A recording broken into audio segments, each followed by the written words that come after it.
Allô, allô, bonjour tout le monde. Bienvenue sur la chaîne de sorcellerie.net. Mon nom est Zelda et vous allez voir la vidéo qui suit tout de suite mon message. C'est un vieux stream, un vieux live stream que j'ai fait sur Twitch. Je vous le présente parce que le contenu pourrait vous intéresser. Oui, je fais beaucoup de blablatage, mais je suis convaincue qu'il y a des sujets qui pourraient vous intéresser. Donc, je vous laisse sur la vidéo. Je vous en remercie beaucoup, beaucoup d'avoir écouté là. Puis, faites un pouce dans les airs, puis abonnez-vous.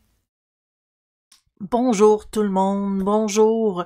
Bienvenue en ce nouveau live de sorcellerie.net. Aujourd'hui, je vais parler du livre Spirits of the Earth, c'est les esprits de la terre, que j'ai lu. En fait, c'est un des livres que je me suis basé pour faire mon live sur la magie amérindienne.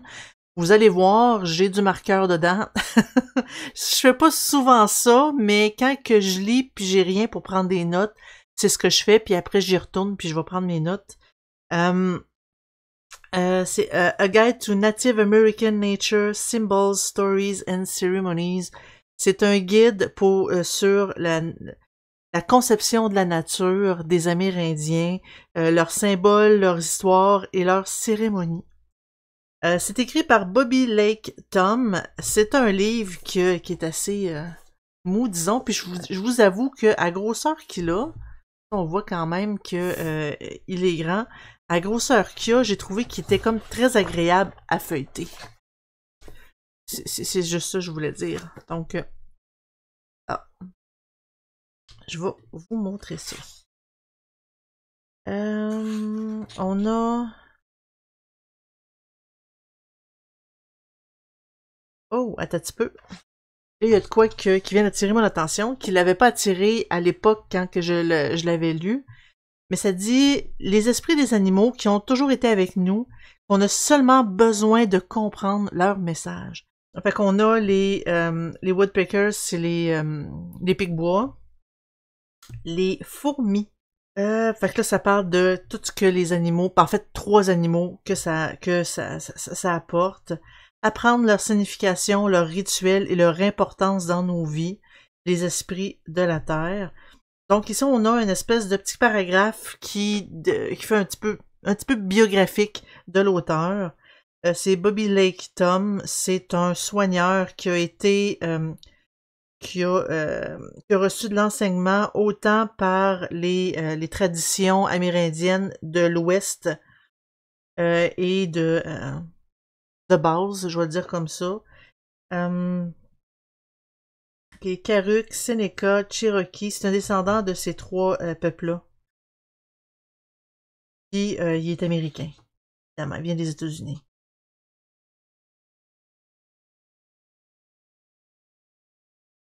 Ah, il a fait un autre livre, Native Healer, un soigneur des Premières Nations. People from the Ancient Redwoods. Le monde de l'ancien Redwood, je suppose que c'est un lieu. Eh ben. Ah, il se fait appeler Medicine Grizzly Bear. En fait, ce que vous allez voir dans ce livre-là, c'est que normalement, tu as ton nom, mais tu as un nom que tu gagnes aussi. Puis lui, c'est Medicine Grizzly Bear. C'est drôle. Ce livre-là, ça a été publié en 1997. Et je ne crois pas qu'il existe en français, malheureusement. Je le crois pas. Mais c'est un livre quand même très intéressant. Faudrait fouiller pour voir si ça existe en français. Dedication. Ok, là, il fait ses remerciements ici. La table des matières. Et on a une prière amérindienne ici. On a une petite prière comme ça. Introduction. On parle un peu, c'est quoi la culture, c'est quoi, puis là, ben, ah, vous le voyez pas. Moi, ici, je le vois, c'est tout barré. J'ai mis des, quand j'avais fait ma lecture. Voilà, on a l'introduction ici de c'est quoi un peu un peu côté religieux, côté tu sais comme traditionnel avec la nature. Et il y a un peu de ça, une petite mini-biographie de l'auteur ici. Puis il mentionne aussi que il partage son interprétation personnelle de tout ça selon ce qu'il a appris. Une compréhension spirituelle sur la nature. Là, ici, on parle vraiment de la nature. Comment que, tu sais, en fait, lui, il croit que la nature communique avec tout le monde. Peut-être pas tout le temps, mais que des fois, on a des messages que la nature nous passe, autant par les animaux, autant par les oiseaux, les arbres, les plantes et tout.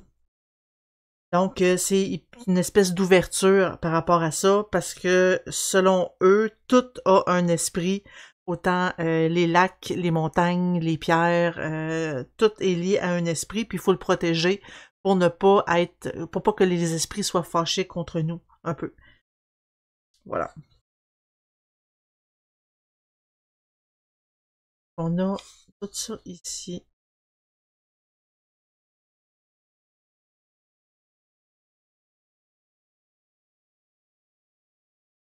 Euh... Il parle aussi de son expérience, comment que la nature lui a parlé aussi. Tu sais, on n'a pas juste de la théorie, il y a aussi de l'expérience là-dedans pour dire j'ai vécu ça, j'ai vu telle chose, j'ai fait ça, ça, ça, et c'est ça qui est arrivé par la suite. On a vraiment des exemples concrets de ce que ça peut, de ce qui peut arriver, de ce qu'on peut voir comme message. Comment j'ai appris le langage de la nature? Un peu, là. Là, on en a deux qui jasent sur le Discord et mon téléphone fait bubbling, bubbling. Je l'ai fermé. Ça dit qu'il y a des secrets anciens puis des leçons qui sont cachées dans la nature. Puis si on regarde pour nous guider, on va découvrir la vérité. Et pour comprendre la nature, on a besoin d'apprendre son langage, ses significations spirituelles et symboliques. Les vieilles façons que les ancêtres ont appris les histoires puis les secrets sur la nature pendant qu'ils chantaient les chansons d'hiver autour d'un feu de bois. En gros, je viens de lire son petite introduction, fait que ici il parle vraiment de le langage de la nature, comment vraiment le regarder, puis il parle beaucoup de son expérience personnelle, ce qui est quand même intéressant quand même.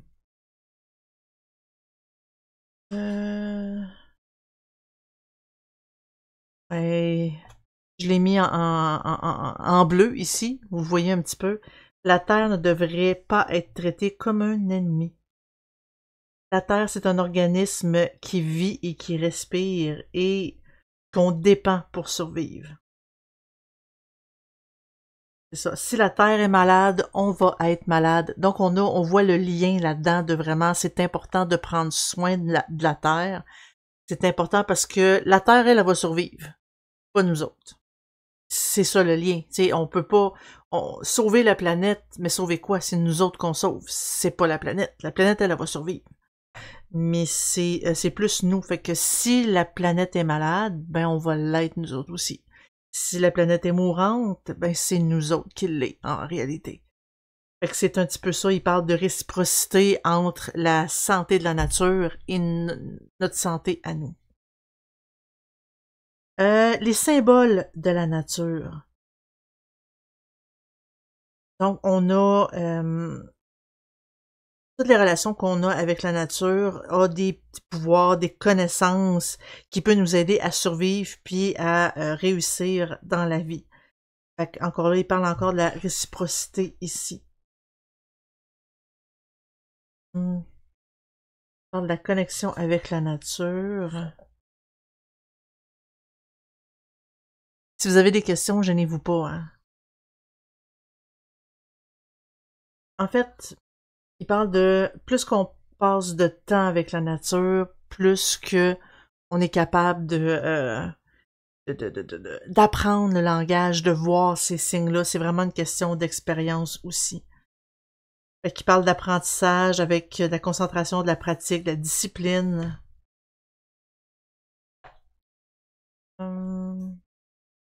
Puis il explique là-dedans comment que lui se connecte à la nature, comment qu'on peut se connecter à elle.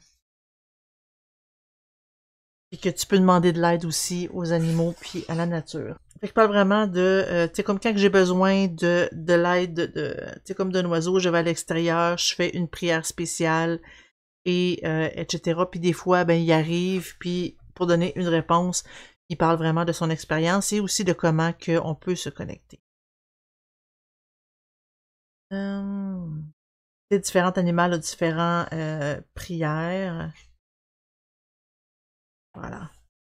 Comment développer la pensée symbolique et spirituelle? Parce que c'est sûr que recevoir des messages complexes de la nature, il faut être capable de le comprendre. T'sais, le voir, c'est une chose, le comprendre, c'en est une autre. Les symboles nous permettent de nous connecter à certains pouvoirs. Puis la clé, c'est vraiment de comprendre. Des fois, ça peut être verbal, une chanson ou de quoi de mouvement, pas mouvement, un beat de tambour ou quoi que ce soit pour nous aider à nous connecter. Et là, ici, on a la pensée symbolique amérindienne avec un cercle, par un cercle ici.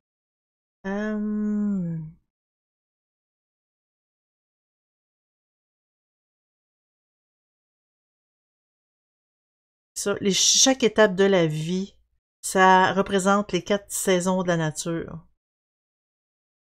Fait qu'on a le printemps avec la naissance à l'est, l'hiver, oups, au bord, la puberté au sud avec l'été, l'automne c'est la vie adulte à l'ouest, et le nord c'est le vieillard pour l'hiver.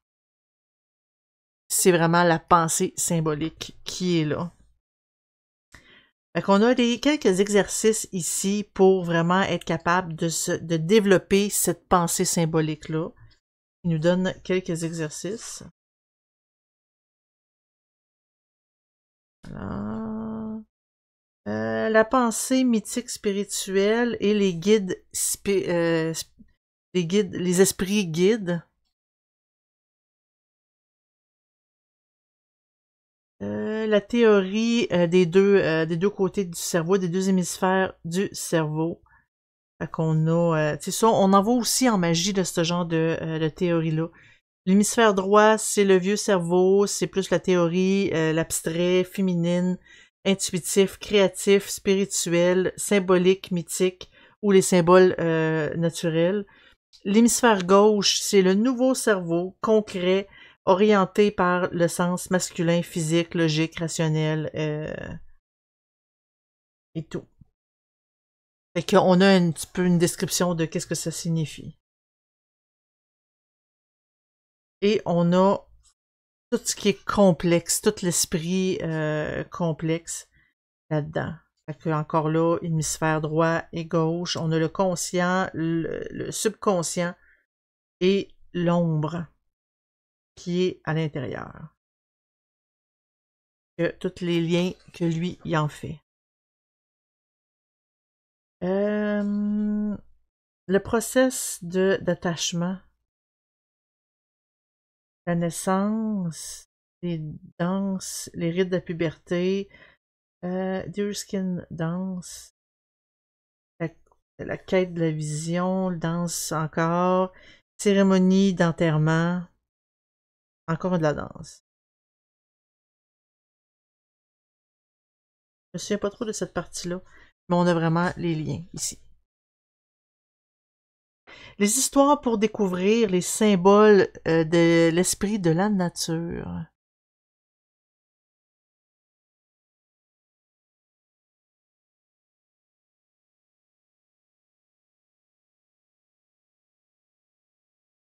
Oh, ici, on a une histoire. La femme qui avait peur des serpents.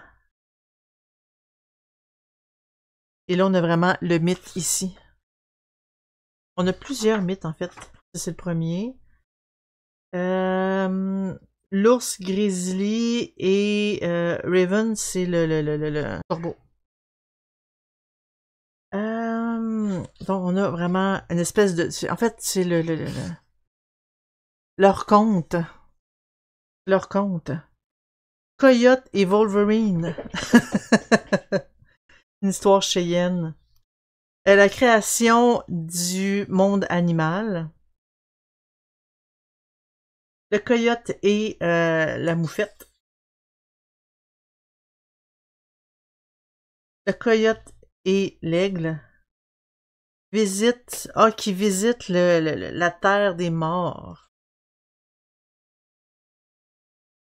Coyote qui prend l'eau des grenouilles. Le serpent le plus fort de tous.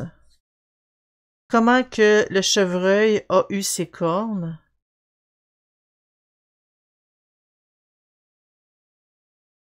La sœur qui souhaite marier une étoile.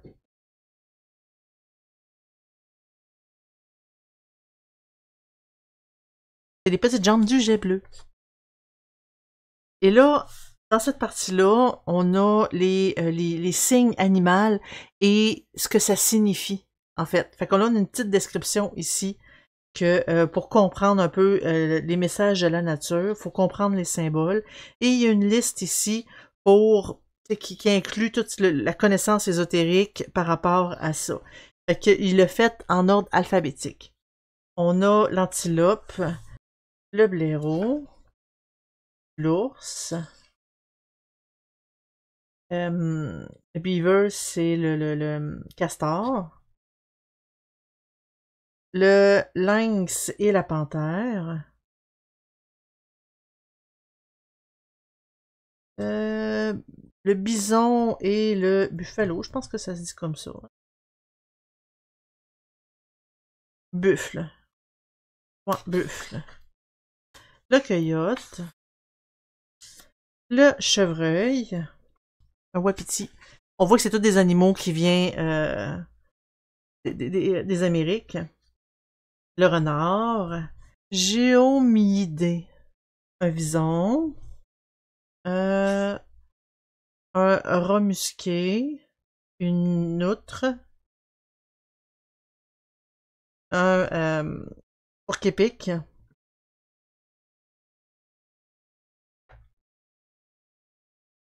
Un dauphin. Un porpoise.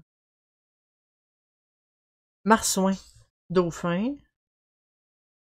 Un raton laveur. Un requin.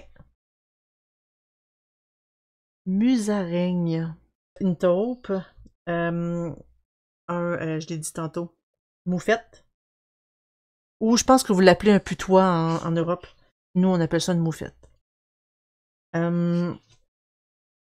Il faudrait que j'étudie un peu les noms de mes traductions animaux en anglais. Je les connais moins, ça paraît que je m'en sers moins. Une belette. Une baleine. Un loup. Puis il y a quand même beaucoup de descriptions là-dedans. Puis il parle aussi de ses expériences dans tout ça. Ça peut. Moi, dans ma tête, Wolverine, c'est un nom. C'est pas un animal. À cause de Marvel. Un carcajou. Ah, c'est un carcajou. J'ai dit Wolverine, mais c'est un carcajou. Et pêcheur. Oh, je sais pas. Peut-être Martin Pêcheur, je sais pas. Un oiseau. Ah non, les oiseaux sont ici. Les signes des oiseaux et leur signification. Fait qu'on a ici le jet bleu, jet stellaire, ah, busard, c'est busard. Une buse. Ça, j'en ai chez moi des buses. Des aigrettes. Et... Des grues. Un aigle. Flickerbird. Attends un peu, juste...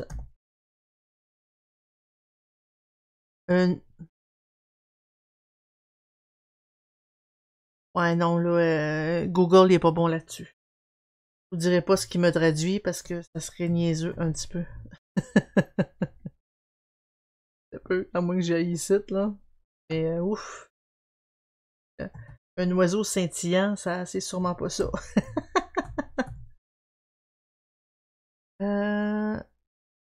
Colapte, oiseau.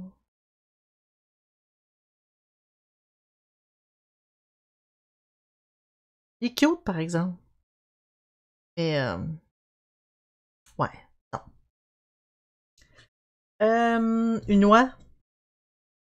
Ça, c'est un oiseau-mouche. Ma paille, ça. Des pies. C'est une pie.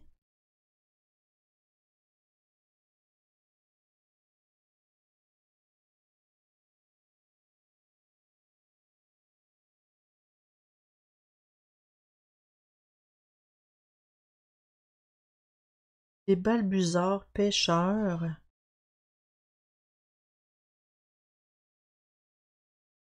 Des faucons pêcheurs. Balbuzards. Ça fait très Pokémon. Des hiboux ou chouettes. Hibou. Quail, ça me dit pas. Ah, c'est pas des espèces de sortes de canards, ça? Une caille. Ah ben oui. Des corneilles et des corbeaux.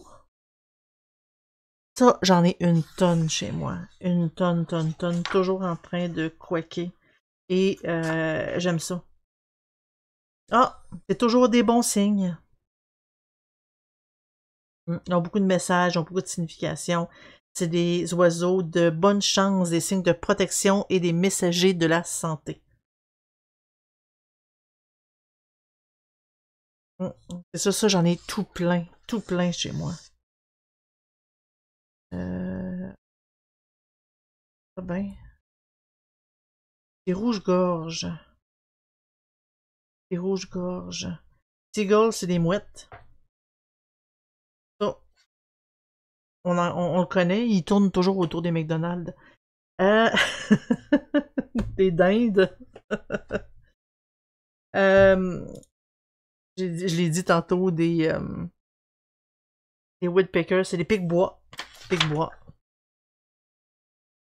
Des petits oiseaux et des wrens. Ça, qu'est-ce que c'est? Des roitelets. Ah, je ne connais pas. Et tous les autres petits oiseaux. Les signes des insectes et leur signification. On a la fourmi. Il y en a beaucoup. L'abeille. Le beetle, c'est un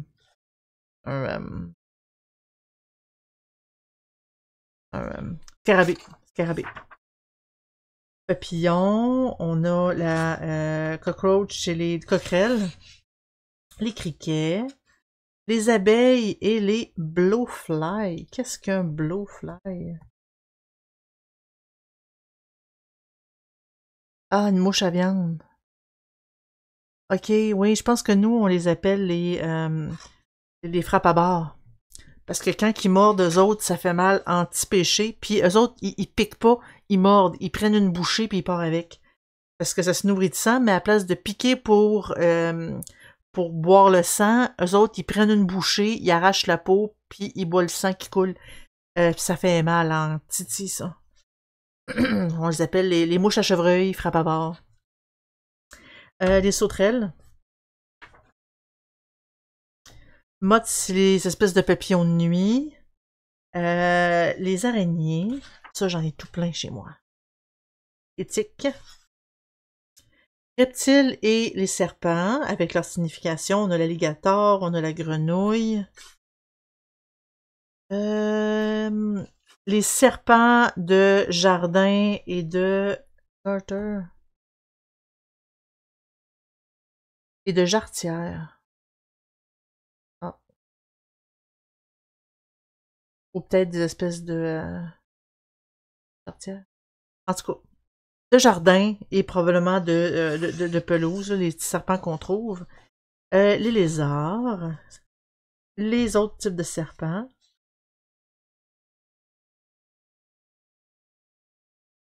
La tortue. Oups, j'ai sauté une couple de pages. La tortue. Et là, on a ici comment utiliser les symboles de la nature. Fait qu'on a créé un bouclier de médecine où je sais que ça avait été traduit d'une autre façon. Je me souviens pas. Mais c'est vraiment pour comment créer notre bouclier pour que il puisse. Bonjour les loups. Tu fais là, ma belle? Je veux juste te coucher en arrière. C'est une espèce de bouclier qui a des symboles, puis on y met les significations qu'on veut. On a un exemple ici. Je vais vous le montrer de plus proche, là. On a vraiment la signification, mais l'animal qu'on veut selon la signification qu'on veut. Et ça fait office aussi autant de bouclier de guerre que d'emblème de famille. Fait que c'est un peu comme des espèces de drapeaux sur les familles, les grandes familles européennes, les nobles. Ben, eux, c'est ça, c'est une espèce de bouclier qui permet d'exprimer un peu la famille. Et ça, ben, on peut se créer notre propre bouclier comme ça. Et ici, il parle du matériel pour le fabriquer et il explique tout exactement comment faire pour fabriquer son propre bouclier. Ici, on a la roue de médecine. Fait qu'on a le nord qui est plus le mental, le spirituel à l'est, l'émotionnel au sud et le physique à l'ouest. Donc, tout le bouclier est séparé en 4 et on peut, ça parle des 4 aspects de la nature, autant justement le physique, le mental, l'émotionnel et le spirituel. Fait qu'ils sont toutes égales, ce qui veut dire qu'une personne qui est bien balancée doit avoir ces 4 aspects-là égales dans sa vie.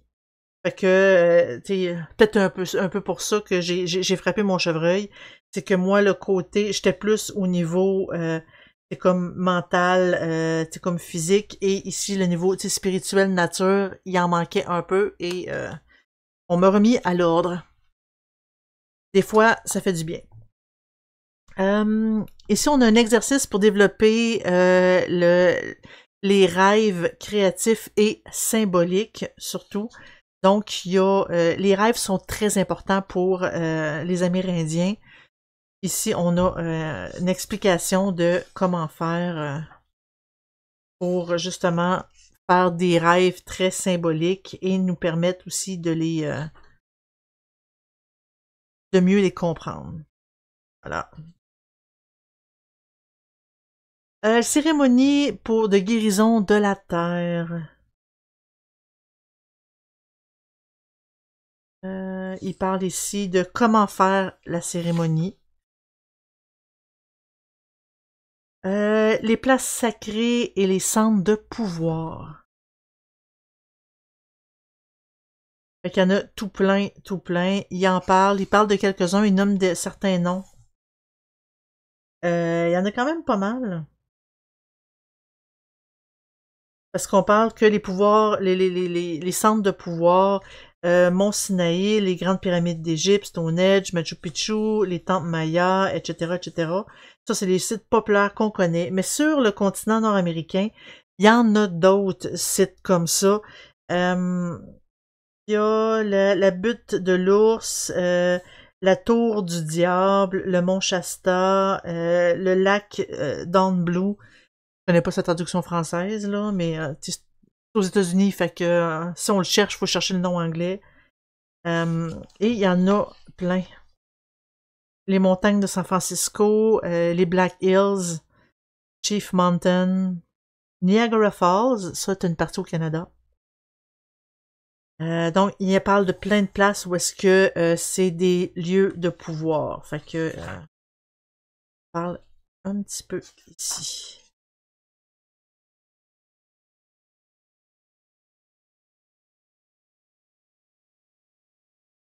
Puis il parle aussi de comment s'en servir, comment l'utiliser. On a réapprendre le langage de la nature.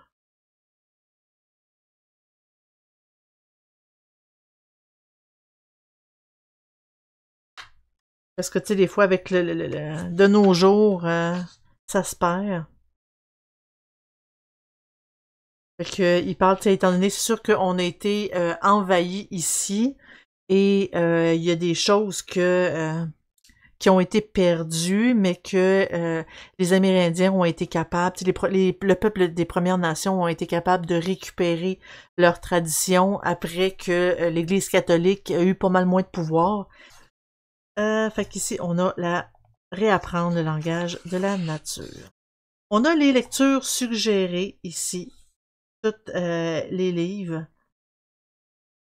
Oh, dictionnaire des superstitions et mythologies. Oh, ça a l'air intéressant.